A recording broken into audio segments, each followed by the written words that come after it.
If there is any honorable judges among the riff-raff squatting XXX on the bench in Santa Clara County, which from my experience is questionable, since the foregoing honorable judges, I presume, are responsible for the serious dilapidations of rurals and ethics in the operation of the county library. I think they should take stock of their possessions as principals and accessories to the cumulative grand theft larceny by false pretense by trick of the imposition of fees relating to the exorbitant fees associated with conducting research on the computers relating to case law citations from Shepard citators. Now I've just learned as of last Saturday that in order to extort further money from library patrons not authorized by statute, this scam is going, or has been retroactively applied to the present use of these computers without notice by canceling the library's subscriptions to Shepard's and print except as to a staff-only subscription for the purpose of graft and usurious extortionist demands of printing $5 per citation up to 5 pages,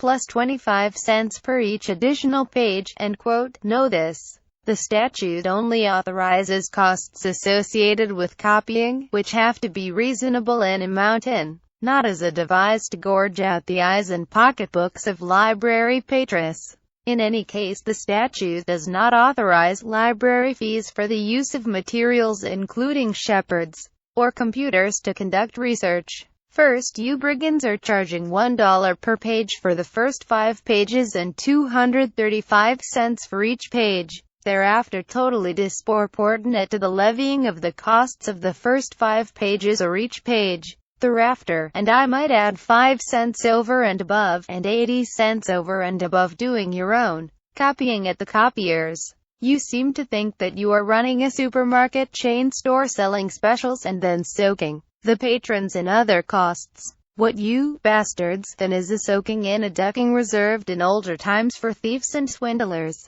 like yourselves.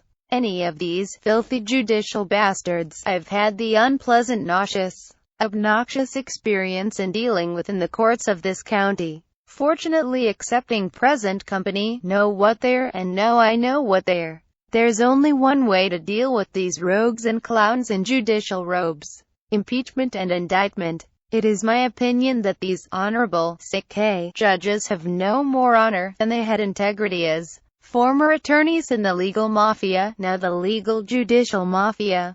Now, before I started horsing around as a common highwayman, I would damn well make sure I had the positive law on my side and not the negative criminal law against me. But these hoodlum highwaymen feel protected by their fellow hoodlums in the judicial mafia to protect them from exposure, discipline and prosecution. But in order to escape such punishment, the entire establishment, including not only the judiciary but law enforcement, would have to be corrupt as they are. And then there is the press. Are you going to muzzle them as well? Since these headless horsemen cannot muzzle complainant, it will have to be a political murder of the kind used to silence political opponents. Bribery or attempts to do so, or intimidation and harassment, only increase my vigor to your detriment.